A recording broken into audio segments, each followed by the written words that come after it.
공남 씨, 문 열어주세요. 아줌마 오늘 너무 예쁘신데요.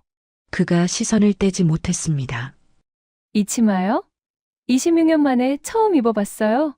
그날 저는 짧은 치마를 입고 가지 말았어야 했습니다. 외제차 타는 총각네 집에요. 제 이름은 박미선, 올해 50살입니다. 대전에서 혼자 사는 이혼녀예요. 옆집에는 32 젊은 총각이 살고 있었죠. 부모님이 대전에 땅이 많다는 소문이었습니다. 세상의 모든 사연과 그 깊이를 전해드립니다.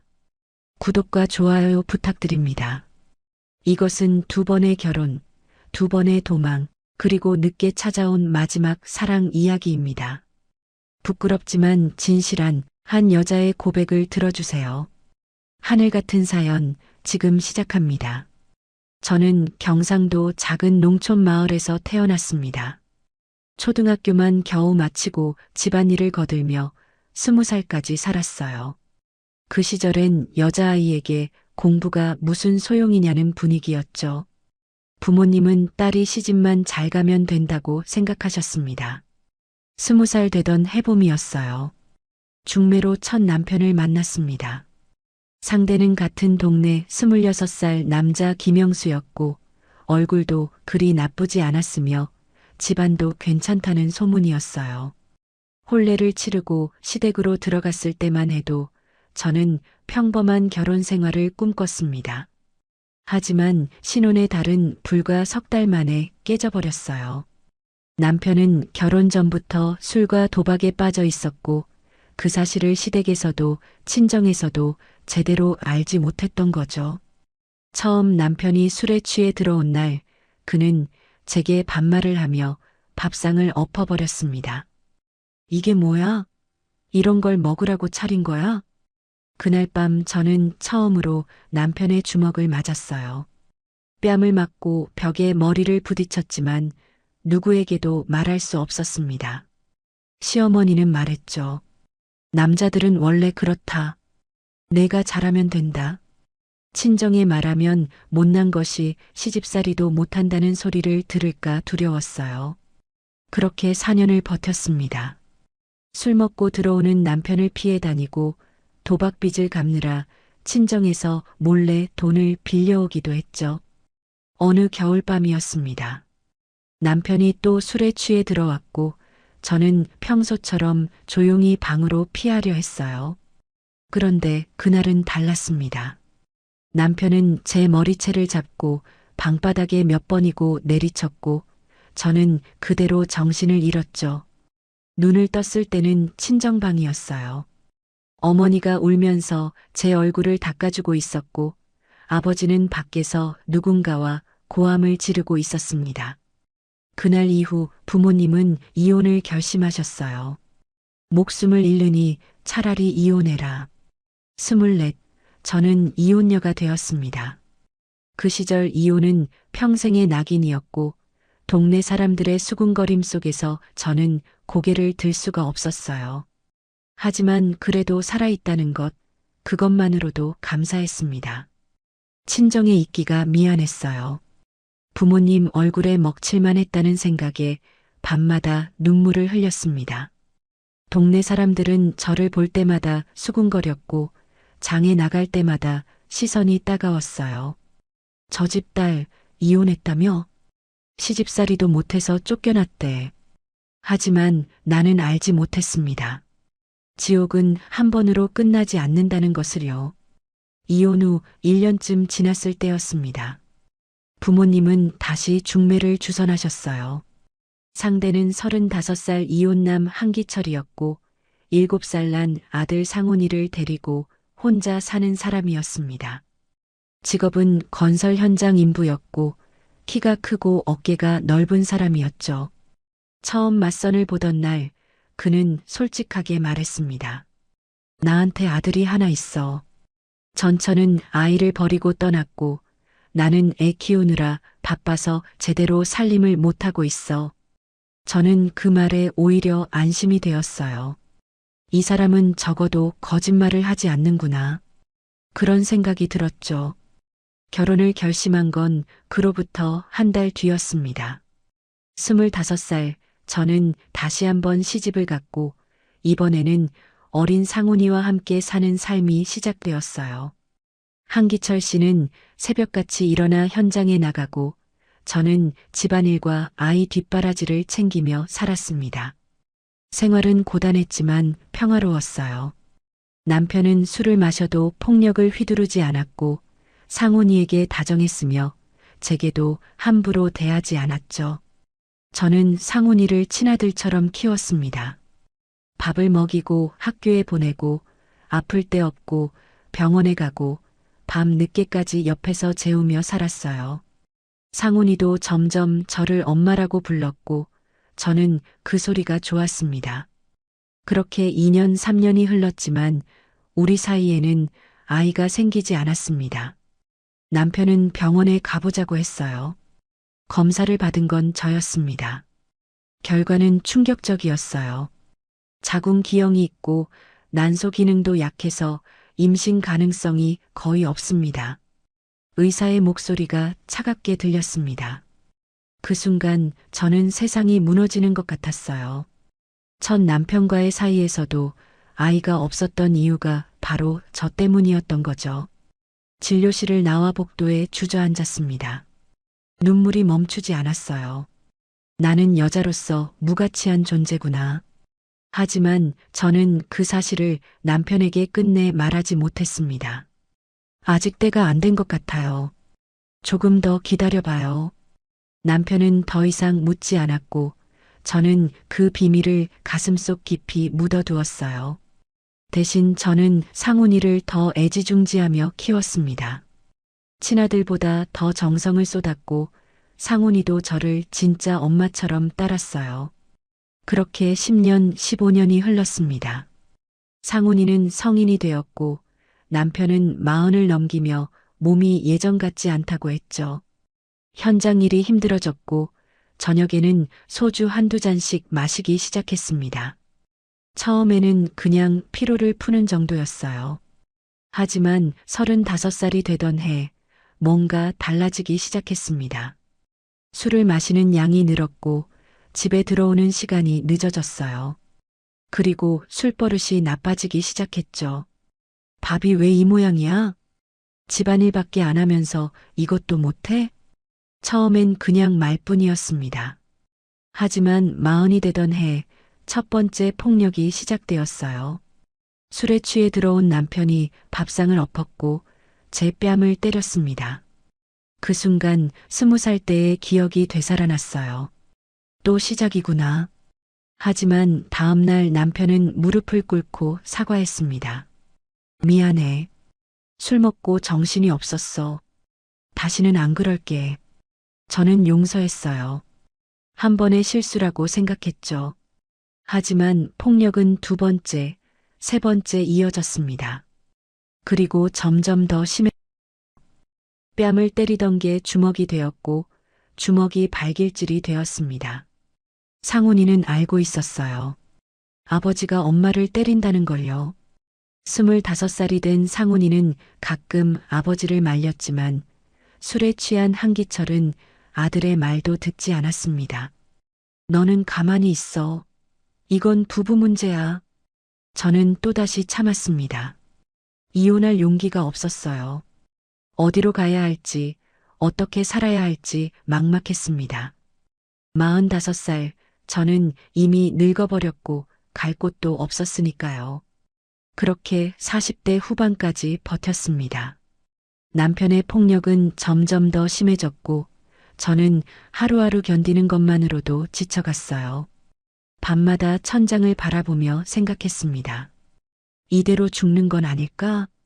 그리고 45살이 되던 해 저는 견딜 수 없는 밤을 맞이했습니다. 그날 밤도 남편은 술에 취해 들어왔습니다. 현관문이 쾅 소리를 내며 열렸고 저는 본능적으로 몸을 움츠렸어요. 남편의 발걸음 소리가 거실로 다가왔습니다. 밥 어디 있어? 목소리가 험악했어요. 저는 서둘러 부엌으로 가서 밥상을 차렸습니다. 손이 떨려서 국그릇이 덜그럭거렸죠. 밥상을 내려놓는 순간 남편이 젓가락을 집어 던졌습니다. 이게 뭐야? 반찬이 이 모양이야? 죄송해요. 다시 할게요. 하지만 남편은 이미 화가 머리끝까지 올라 있었어요. 밥상을 발로 차버렸고 그릇들이 바닥에 와장창 깨졌습니다. 그리고 제 머리채를 잡았어요. 너 이따위로 살 거면 나가. 머리채가 뜯어질 것 같았습니다. 저는 비명을 지르며 남편의 손을 붙잡았지만 그의 힘은 너무 셌어요. 벽에 머리를 부딪혔고 눈앞이 하얘졌습니다.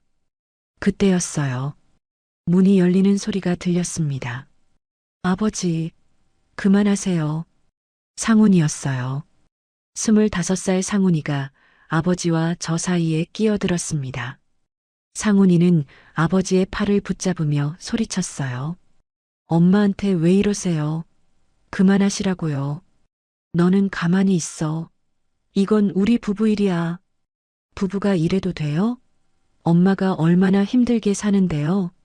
남편은 상훈이를 밀쳐냈고 비틀거리며 안방으로 들어가 문을 쾅 닫아버렸습니다. 곧 코 고는 소리가 들렸어요. 저는 바닥에 주저앉아 깨진 그릇들을 바라봤습니다. 손이 떨렸고 눈물이 흘러내렸어요. 엄마. 상훈이가 제 옆에 무릎을 꿇었습니다. 그의 목소리도 떨리고 있었어요. 상훈이는 조심스럽게 제 손을 잡았습니다. 따뜻했어요. 그 온기에 저는 더 많은 눈물을 흘렸죠. 엄마, 괜찮으세요? 괜찮아. 늘 있던 일이야. 괜찮지 않잖아요. 상훈이가 제 어깨를 감싸 안았습니다. 그 순간 이상한 감정이 가슴속에서 꿈틀거렸어요. 이건 모성애가 아니었습니다. 뭔가 다른 오래전에 잊었다고 생각했던 감정이었죠. 저는 상훈이의 품에서 한참을 울었습니다. 그의 셔츠가 제 눈물로 젖어갔고 상훈이는 제 등을 쓰다듬으며 아무 말도 하지 않았어요. 그저 곁에 있어줬습니다. 얼마나 시간이 흘렀을까요? 저는 천천히 고개를 들었고 상훈이와 눈이 마주쳤습니다. 그의 눈빛이 달라져 있었어요. 안쓰러움만 담겨있던 눈빛이 이제는 뭔가 다른 감정을 담고 있었습니다. 엄마. 상훈이의 목소리가 낮아졌어요. 그의 손이 제 뺨에 닿았고 제 얼굴에 묻은 눈물을 닦아줬습니다. 손끝이 부드러웠고 그 촉감에 제 심장이 빠르게 뛰기 시작했어요. 이러면 안 돼. 머릿속으로는 알고 있었습니다. 하지만 몸은 움직이지 않았어요. 상훈이의 얼굴이 천천히 가까워졌고 그의 숨결이 느껴졌습니다. 라벤더 향 섞인 비누 냄새가 코끝을 스쳤어요. 엄마가 너무 외로워 보여서 견딜 수가 없어요. 그의 손이 제 어깨에서 등으로 내려왔습니다. 전기가 흐르는 것 같았어요. 저는 숨을 멈췄고 심장 소리만 요란하게 들렸습니다. 상훈이의 입술이 제 이마에 닿았습니다. 부드러웠어요. 그리고 천천히 뺨으로 턱선을 따라 내려왔습니다. 그 순간 저는 깨달았어요. 나도 아직 여자구나. 45살 폭력과 상처로 얼룩진 삶 속에서도 여자로서의 감정은 죽지 않았던 거예요. 누군가의 온기가, 누군가의 손길이 이렇게 간절했다는 걸 처음 알았습니다. 하지만 그때 정신이 번쩍 들었어요. 안 돼, 상훈아. 저는 황급히 상훈이를 밀어냈습니다. 상훈이도 화들짝 놀라며 뒤로 물러났어요. 우리는 한동안 말없이 서로를 바라봤습니다. 상훈이의 얼굴이 창백했고 제 얼굴도 불타는 것처럼 뜨거웠어요. 죄송해요, 엄마. 제가 정신이 없었어요. 아니야. 엄마도 미안해. 상훈이는 고개를 숙인 채 방으로 들어갔습니다. 저는 그 자리에 한참을 앉아 있었어요. 손이 떨렸고 가슴은 여전히 두근거렸습니다. 그리고 무엇보다 무서웠어요. 상훈이와 제 사이에 방금 뭔가 위험한 선이 그어졌다는 게요. 그날 밤 저는 잠을 이룰 수 없었습니다. 천장을 바라보며 생각했어요. 이곳에 더 있으면 안 된다고. 남편의 폭력도 무섭지만 상훈이와의 이 감정이 더 무서웠습니다. 며칠 후 새벽이었어요. 남편은 현장에 나갔고 상훈이도 출근한 사이였습니다. 저는 짐을 쌌어요. 많지 않았습니다. 옷 몇 벌과 통장, 그리고 옷장 깊숙이 묻어뒀던 검은색 짧은 치마 한 벌. 24살 이혼하고 서울 가는 언니가 사준 옷이었어요. 서울 가서 새 출발해라며 준 선물이었죠. 하지만 전 한 번도 입지 못했습니다. 지금도 왜 그 옷을 챙겼는지 모르겠어요. 그냥 손이 갔습니다. 버스터미널로 향했어요. 어디로 갈지는 정하지 못했습니다. 그저 멀리 아무도 날 찾을 수 없는 곳으로 가고 싶었어요. 매표소 앞에 섰을 때 전광판에 대전 행이 보였습니다. 대전, 거기라면 괜찮을까? 표를 끊었습니다. 버스에 올랐고 창밖으로 익숙한 풍경이 멀어졌어요. 저는 상훈이를 뒤로하고 새벽 버스에 올랐습니다. 다시는 돌아오지 않겠다고 다짐하며 대전에 도착했을 때는 오전 8시였습니다. 터미널 밖으로 나오니 낯선 도시의 공기가 얼굴을 스쳤어요. 어디로 가야 할지, 어디서 살아야 할지 막막했습니다. 일단 싸구려 여관에 짐을 풀고 부동산을 찾아다녔어요. 월세 얼마까지 가능하세요? 30만 원이요. 부동산 아주머니는 한숨을 쉬었습니다. 하지만 다행히 서구 쪽에 작은 빌라 한 칸이 있었어요. 방 하나에 부엌, 화장실이 붙은 작은 공간이었지만 저에게는 충분했습니다. 짐을 풀고 나니 현실이 실감났어요. 이제 정말 혼자구나. 저는 핸드폰 번호를 바꿨습니다. 주민등록 이전은 하지 않았어요. 혹시라도 남편이 찾아올까 두려웠으니까요. 일자리를 구했습니다. 동네 슈퍼마켓 계산대였어요. 시급은 적었지만 사장님이 나이 많다고 뭐라 하지 않았습니다. 주말에는 경로당 청소 일도 했어요. 한 달에 200만 원 정도 벌었고 그걸로 근근히 살았습니다. 밤마다 불안했어요. 현관문 밖에서 발소리만 들려도 심장이 쿵쾅거렸고 누가 문을 두드리면 숨을 죽이고 가만히 있었습니다. 혹시 남편이 찾아온 건 아닐까? 그 생각에 잠을 이룰 수가 없었어요. 상훈이에게만 가끔 공중전화로 연락했습니다. 한 달에 한 번 밤 늦은 시간에 공중전화 박스에 들어가 동전을 넣고 전화를 걸었어요. 엄마, 괜찮으세요? 응, 괜찮아. 너는? 저는 그냥 그래요. 아버지가 계속 엄마 어디 갔냐고 물어보세요. 가슴이 철렁했습니다. 뭐라고 했어? 모른다고 했어요. 진짜 몰라요. 미안해, 상훈아. 엄마 때문에 힘들지? 아니에요. 엄마가 행복하시면 돼요. 전화를 끊고 나면 눈물이 났어요. 상훈이에게 미안했고 한편으로는 그리웠습니다.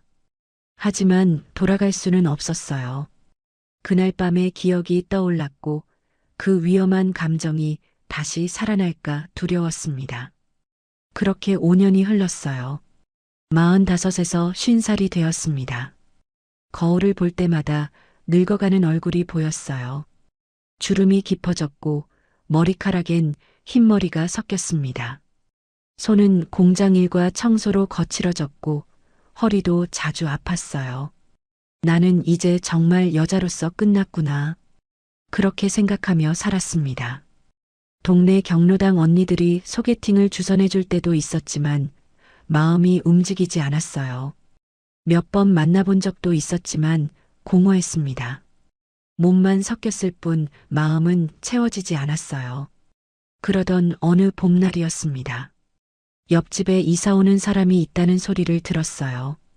짐을 나르는 소리가 들렸고 저는 무심코 창문 너머로 내다봤습니다. 그리고 그 순간 심장이 뛰었어요. 검은색 차가 한 대 서 있었습니다. 외제차였어요. 차에서 젊은 남자가 내렸습니다. 30 초반쯤 되어 보이는 키가 크고 어깨가 넓은 남자였죠. 깔끔한 와이셔츠에 청바지를 입고 있었고 짐을 나르는 모습이 여유로웠습니다. 저 차 얼마짜리지? 월세 30만 원짜리 빌라에 저런 외제차를 끌고 오다니. 슈퍼에서 일하며 가끔 봤던 차였어요. 동네 사모님들이 땅 많은 집 아들이 저거 타더라고 수군거리던 그 차였습니다. 며칠 후 복도에서 그와 마주쳤어요. 가까이서 보니 더 젊었습니다. 32쯤? 저와는 거의 20살 가까이 차이 나는 나이였죠. 안녕하세요. 옆집에 이사 온 이봉남이라고 합니다. 그는 공손하게 인사를 건넸고 저는 얼떨결에 대답했습니다. 아, 네. 저는 박미선이에요. 잘 부탁해요. 봉남 씨는 밝게 웃으며 고개를 숙였습니다. 그 미소에 제 가슴이 또다시 뛰었어요. 오랜만에 느끼는 설렘이었습니다. 그날 이후 저는 자꾸만 그를 의식하게 되었습니다. 아침에 나갈 때 복도에서 마주칠까봐 일부러 문을 열어보기도 하고 저녁에 들어오는 소리가 들리면 괜히 신경이 쓰였어요. 경로당 언니들에게 물어봤습니다. 옆집에 젊은 총각 이사 왔던데 혹시 아세요? 아, 그 외제차 타는 애? 부모가 대전에 땅 많다는 소문이던데. 둔산동에 상가 건물도 있다고 하더라. 근데 왜 저기 월세 빌라에 살아요? 독립하겠다고 나왔다잖아. 요즘 애들은 그래. 부모 돈 안 쓰겠다고. 가슴이 두근거렸어요. 땅 많은 집 아들. 상가 건물주 집안. 그런 사람이 제 옆집에 살고 있다니. 저 같은 이혼 여아는 너무나 다른 세계의 사람이었습니다. 그러던 어느 주말이었어요. 저는 김치를 담갔습니다. 혼자 먹기엔 너무 많이 담가졌고 문득 봉남 씨 생각이 났어요.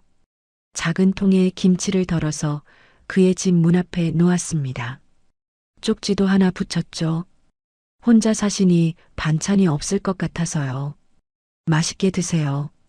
옆집 아줌마. 저녁 무렵 초인종이 울렸습니다. 문을 열자 봉남 씨가 서 있었어요. 아줌마, 김치 정말 맛있게 잘 먹었어요. 감사합니다. 괜찮아요. 혼자 사는데 뭐. 그런데 혹시 시간 되시면 제가 커피라도 한 잔 대접하고 싶은데 괜찮으실까요? 저는 잠시 망설였지만 결국 고개를 끄덕였어요. 그날 밤 저는 처음으로 봉남 씨의 집에 들어갔습니다. 그리고 우리는 이야기를 나눴어요. 그의 외로움과 제 외로움이 닮아 있다는 걸 알았습니다. 그날 이후 우리는 자주 만나게 되었어요. 반찬을 나눠 먹고 가끔 차를 마시며 이야기를 나눴습니다. 저는 그와 함께 있을 때 살아있는 기분을 느꼈어요. 그리고 그 토요일이 왔습니다. 그 토요일 오후 저는 옷장 앞에 서 있었습니다.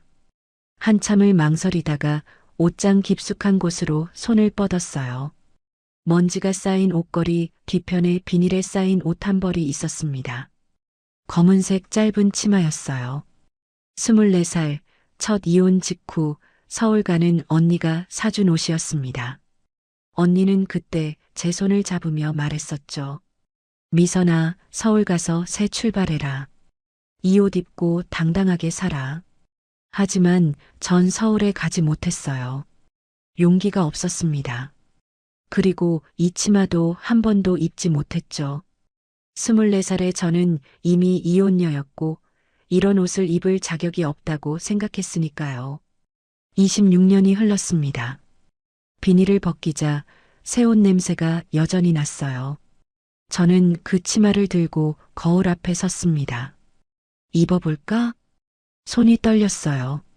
천천히 옷을 갈아입었습니다. 거울에 비친 제 모습이 낯설었어요. 무릎 위로 올라온 치마, 드러난 다리, 주름진 손, 처진 팔뚝, 굵어진 허벅지가 그대로 보였습니다. 이상해.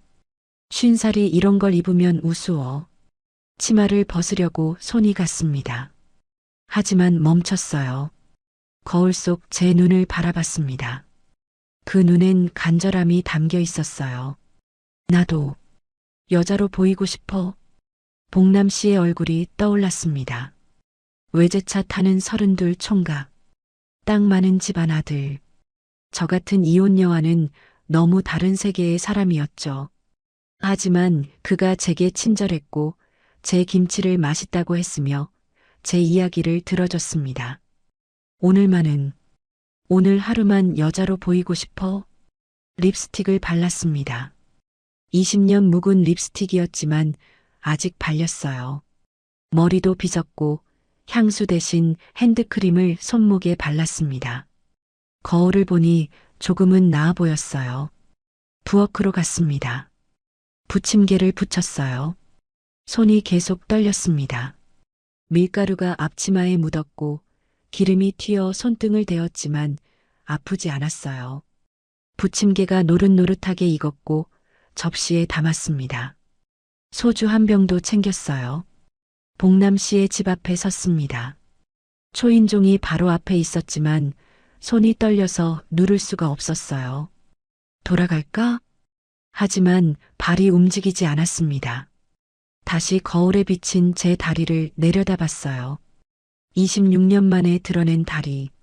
늙고 처졌지만 그래도 오늘만은 여자로 보이고 싶었습니다. 숨을 크게 들이마시고 초인종을 눌렀습니다. 문이 열렸습니다. 복남 씨가 서 있었어요. 그의 눈이 제 얼굴에서 천천히 아래로 내려왔습니다. 다리에 시선이 머물렀어요. 시간이 멈춘 것 같았습니다. 아줌마. 그의 목소리가 달랐습니다. 오늘 너무 예쁘신데요. 가슴이 터질 것 같았어요. 얼굴이 뜨거워졌고 손에 든 접시가 덜덜 떨렸습니다. 어서 오세요. 복남 씨가 문을 활짝 열어줬어요. 저는 떨리는 다리로 그의 집 안으로 들어갔습니다. 거실에 마주 앉았습니다. 공기가 평소와 달랐어요. 복남 씨는 자꾸 시선을 돌렸다가 다시 제 쪽을 봤습니다. 저는 떨리는 마음으로 다리를 꼬며 앉았어요. 치마가 조금 더 위로 올라갔습니다. 이상한가? 우스운가? 손이 저절로 치마 끝으로 갔습니다. 내리고 싶었어요. 하지만 멈췄습니다. 오늘만큼은 여자로 보이고 싶었으니까요. 26년 만에 처음 입은 이 치마가 저를 여자로 만들어줄 수 있을까? 복남 씨의 시선이 느껴졌습니다. 부담스러운 게 아니라 조심스러운 눈빛이었어요. 저는 그 시선을 피하지 않았습니다. 술잔을 주고받았습니다. 한 잔, 두 잔. 술이 들어갈수록 긴장이 조금씩 풀렸어요. 복남 씨가 조심스럽게 물었습니다. 미선 씨, 이 치마 26년 전 거예요. 처음 입어봐요. 어울려요. 정말로. 그 말에 눈물이 날 뻔했어요. 어울린다고. 50살의 저에게 26년 묵은 짧은 치마가 어울린다고 말해준 사람이 있었습니다. 고마워요. 목소리가 떨렸습니다. 복남 씨는 한참을 저를 바라보다가 천천히 손을 내밀었어요. 그 손이 제 무릎 위에 조심스럽게 놓였습니다. 아줌마, 이러면 안 되는데. 그의 목소리가 갈라져 있었어요. 손은 떨리고 있었습니다. 저는 그 손을 밀어내지 않았어요. 오히려 제 손을 그의 손 위에 포겠습니다. 미선 씨라고 불러요. 미선 씨. 그가 천천히 제게 다가왔고 저는 눈을 감았습니다. 그의 입술이 제 입술에 닿았어요. 부드러웠고 따뜻했습니다. 블라인드가 내려졌고 조명이 희미해졌습니다. 새벽이 올 때까지 우리는 서로를 놓지 않았습니다. 그날 이후 석 달이 흘렀어요. 저와 복남 씨는 연인이 되었고 행복했습니다. 하지만 그 행복은 오래가지 못했습니다. 어느 토요일 오후 봉남 씨와 장을 보고 돌아오는 길이었어요. 빌라 입구에 낡은 소나타가 서 있었습니다. 심장이 철렁했어요. 차 문이 열렸고 남자가 내렸습니다. 미선아, 온몸이 얼어붙었습니다. 한기철이었어요. 5년 만에 전 남편이 저를 찾아온 거예요. 미선아, 나야, 기철이야. 그는 제게 달려왔고 저는 본능적으로 뒤로 물러섰습니다. 봉남 씨가 제 앞을 가로막았어요. 누구세요? 누구긴 누구야. 내 마누라야. 한기철의 목소리는 거칠었고 술 냄새가 났습니다. 여전히 술을 마시고 있구나. 저는 온몸이 떨렸어요. 저 사람 남편 아니에요. 이혼했어요. 이혼? 무슨 이혼? 너 도장 안 찍었잖아. 가슴이 내려앉았습니다. 맞아요. 저는 그냥 도망쳤을 뿐이었어요. 봉남 씨가 단호하게 말했어요. 지금 당장 돌아가세요. 경찰 부를 겁니다. 한기철이 욕설을 내뱉으며 떠났지만 저는 알고 있었습니다. 그는 다시 올 거라는 걸요. 그날 짧은 치마를 입지 말았어야 했습니다. 하지만 후회하지는 않아요. 그날 저는 여자였으니까요. 그날 이후 한기철은 계속해서 찾아왔습니다. 아침에도 저녁에도 때로는 한밤중에도 빌라 앞에 나타났어요. 문을 두드리고 소리를 질렀습니다. 미선아, 나와. 우리 집에 가자. 저는 숨죽이며 지냈습니다. 밖에 나가는 것도 두려웠고 슈퍼에 출근할 때도 주변을 살폈어요. 혹시 한기철이 숨어 있는 건 아닐까? 밤마다 악몽을 꿨습니다. 봉남 씨는 제 곁을 지켜줬어요. 출근할 때는 차로 데려다 줬고 퇴근 시간에 맞춰 데리러 왔습니다. 한기철이 나타나면 경찰을 불렀고 항상 제 앞을 가로막았어요. 미선 씨, 제가 있잖아요. 걱정하지 마세요. 하지만 걱정하지 않을 수 없었습니다. 봉남 씨는 젊었고 한기철은 술에 취하면 무슨 짓을 할지 몰랐으니까요. 어느 날 저녁이었습니다. 봉남 씨의 집에서 저녁을 먹고 있는데 초인종이 울렸어요. 한기철이었습니다. 이봉남, 문 열어. 내가 알아냈어. 네가 내 마누라 숨겨주고 있다는 거. 봉남 씨는 문을 열었습니다. 체인을 건 채로요. 한기철의 얼굴이 보였어요. 술에 취해 눈이 충혈돼 있었습니다. 미선이 데리고 나와. 미선 씨는 더 이상 당신 사람이 아닙니다. 뭐, 이 새끼가 지금 이혼 합의서에 도장 찍으세요. 그럼 미선 씨도 당신을 놔드릴 겁니다. 한기철이 문을 발로 찼지만 체인이 버텼어요. 봉남 씨는 침착했습니다. 경찰 부를 겁니다. 지금 당장 돌아가세요. 너 뭔데? 땅 좀 있다고. 재벌이라도 돼? 저는 미선 씨를 사랑합니다. 그게 전부예요. 그 말에 제 가슴이 뜨거워졌습니다. 한기철은 욕설을 내뱉으며 돌아갔지만 저는 봉남 씨를 바라봤어요. 그가 날 사랑한다고 했어요. 다음 날 봉남 씨는 제안을 했습니다. 미선 씨, 제대로 이혼하세요. 제가 도와드릴게요. 어떻게요? 변호사를 쓰세요. 제가 비용 대드릴게요. 안 돼요. 그럴 순 없어요. 미선 씨, 이렇게 평생 숨어 살 순 없잖아요. 이혼하고 자유로워지세요. 저는 망설였지만 결국 고개를 끄덕였습니다. 봉남 씨의 도움으로 변호사를 만났어요. 변호사는 말했습니다. 가정폭력으로 이혼 소송 가능합니다. 하지만 시간이 걸릴 수 있어요. 얼마나요? 빠르면 6개월, 길면 1년. 긴 시간이었지만 어쩔 수 없었습니다. 소송을 시작했어요. 한기철에게 소장이 날아갔고 그는 미쳐 날뛰었습니다. 이혼? 절대 안 해. 죽어도 안 해줘. 법정에 섰습니다. 한기철은 변명했어요. 제가 술을 좀 먹었지만 폭력은 안 했습니다. 마누라가 거짓말하는 거예요. 하지만 저는 증거를 제출했습니다. 25년 전 병원 기록, 이웃의 증언, 그리고 상훈이의 진술서. 상훈이는 법정에 나와 말했어요. 아버지는 어머니를 계속 때렸습니다. 저도 여러 번 말렸어요.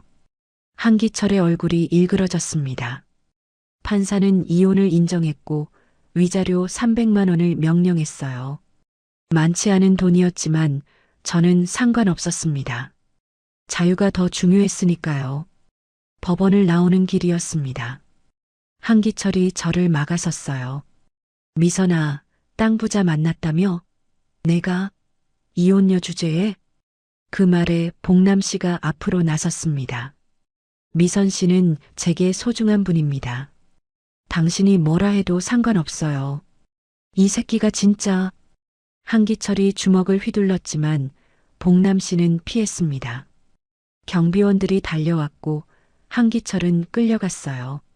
저는 복남 씨의 품에 안겨 울었습니다. 고마워요, 복남 씨. 정말 고마워요. 이제 자유예요, 미선 씨. 그날 밤 우리는 조용히 축하했습니다. 소주 한 잔씩 마시며 서로를 바라봤어요. 복남 씨가 제 손을 잡았습니다.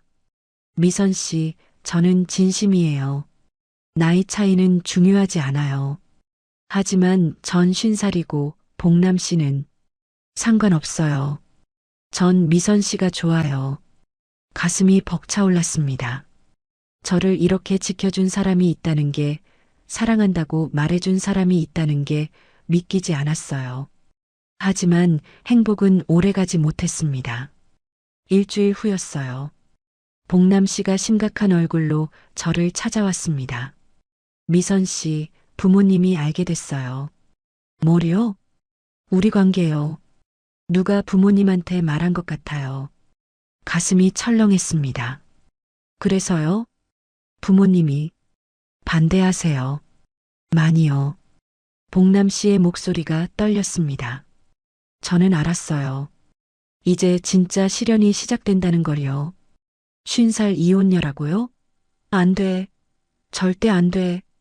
복남 씨 어머니의 목소리가 전화기 너머로 들렸습니다. 저는 조용히 고개를 숙였어요.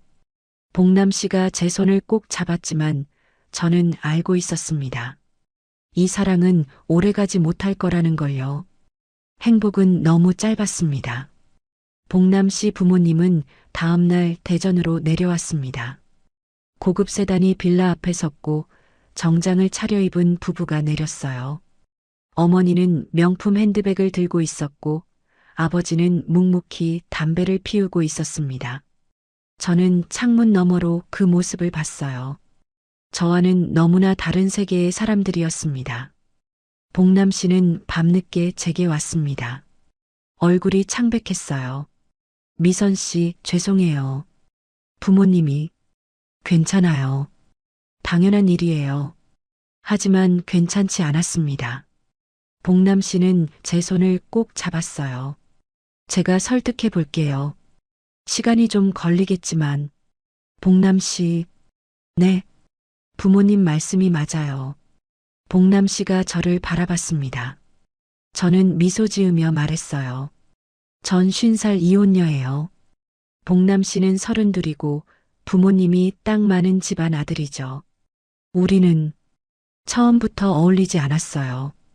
그런 말하지 마세요. 사실이잖아요. 복남 씨는 고개를 저었지만 저는 이미 결심하고 있었습니다. 이 사랑은 여기서 끝내야 한다고요. 다음 날부터 복남 씨는 매일 부모님과 통화했습니다. 목소리가 점점 지쳐갔어요.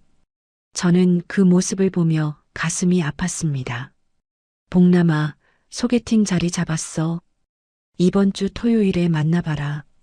어머니의 목소리가 전화기 너머로 들렸어요. 복남 씨는 거절했지만 부모님은 계속 압박했습니다. 일주일 후였어요. 복남 씨가 지친 얼굴로 제게 왔습니다. 미선 씨, 죄송해요. 부모님이 저보고 회사 그만두고 대전 떠나라고 하세요. 그래요? 서울로 올라가서 부모님 일 도와주라고. 그럼 미선 씨를 못 만나잖아요. 복남 씨의 눈에 눈물이 맺혔습니다. 저는 그의 손을 잡았어요. 복남 씨, 부모님 말씀 들어요. 뭐라고요? 전 괜찮아요. 복남 씨는 32이에요. 아직 젊고 앞으로 살 날이 많아요. 부모님 말씀 듣고 좋은 사람 만나서 결혼하세요. 미선 씨, 그게 무슨... 저는 이미 충분히 행복했어요. 눈물이 흘러내렸지만 저는 웃었습니다. 복남 씨는 제 손을 놓지 않으려 했지만 저는 천천히 손을 빼냈어요. 고마웠어요, 복남 씨. 제 인생에서 가장 행복한 시간이었어요. 미선 씨, 이제 가세요. 부모님이 기다리실 거예요. 복남 씨는 한참을 저를 바라보다가 결국 고개를 숙이고 돌아섰습니다. 문이 닫히는 소리가 들렸고 저는 그대로 주저앉아 울었어요. 한 달 후 복남 씨는 서울로 올라갔습니다. 이사 가는 날 저는 일부러 집에 없었어요. 슈퍼에 나가서 하루 종일 계산대에 앉아 있었습니다. 퇴근 후 집에 돌아오니 복남 씨의 방은 텅 비어 있었어요. 복도에는 복남 씨가 두고 간 편지 한 장이 있었습니다. 미선 씨, 정말 사랑했습니다. 평생 잊지 못할 거예요. 행복하세요.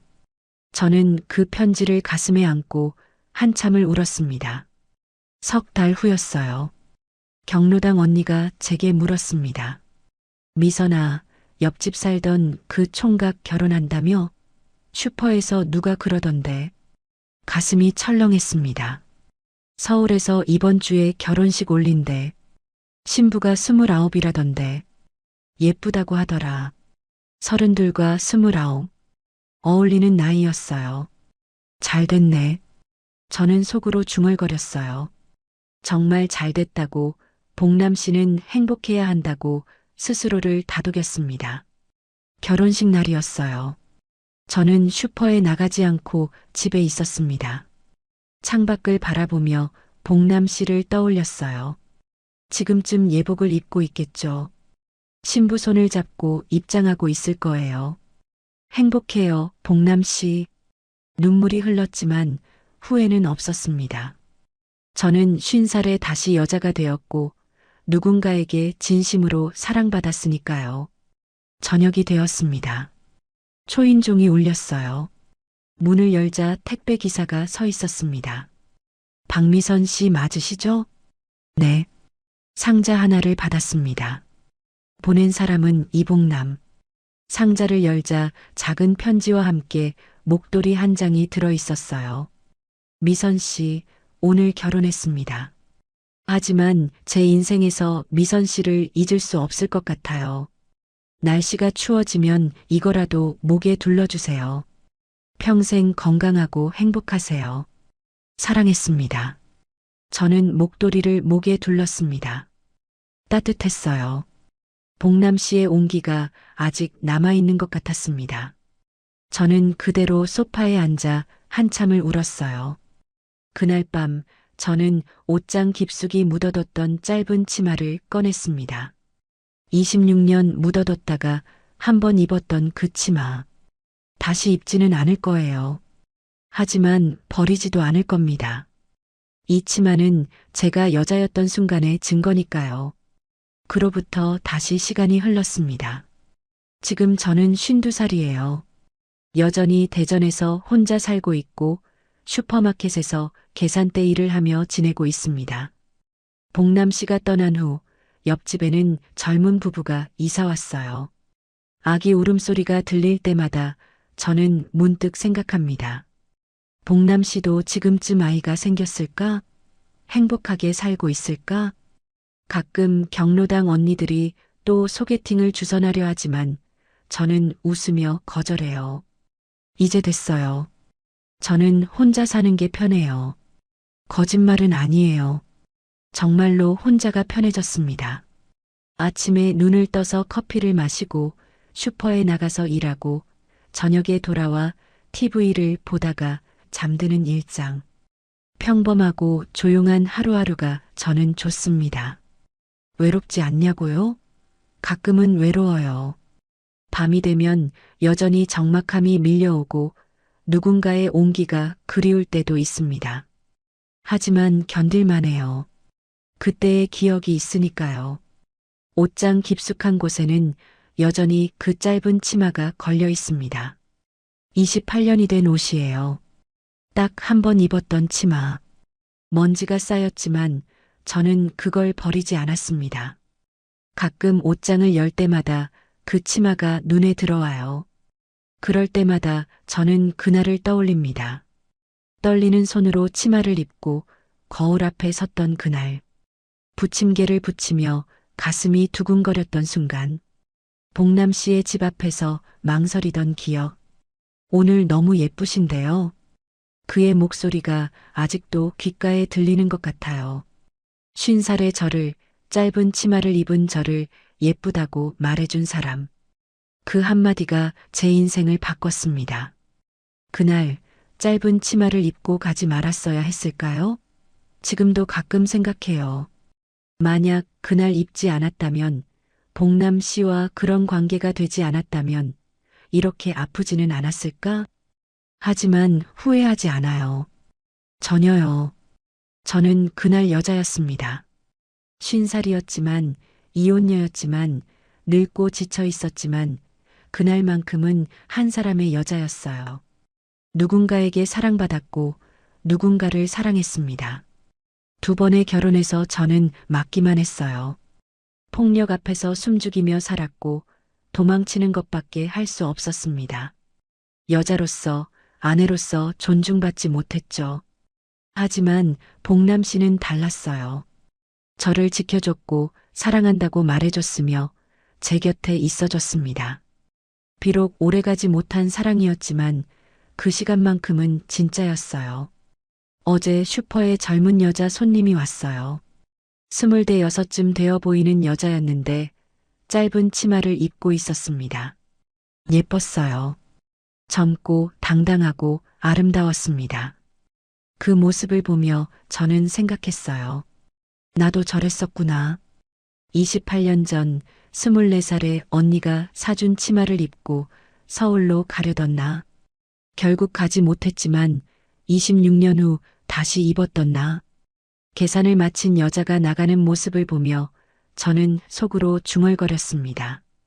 당당하게 입어요. 짧은 치마, 예쁜 옷 다 입어요. 나이 들면 못 입어요. 지금 저는 52살이에요. 다시는 짧은 치마를 입지 못할 나이가 되었습니다. 하지만 괜찮아요. 저는 그 치마를 입었던 순간을 기억하고 있으니까요. 상훈이에게서 가끔 연락이 와요.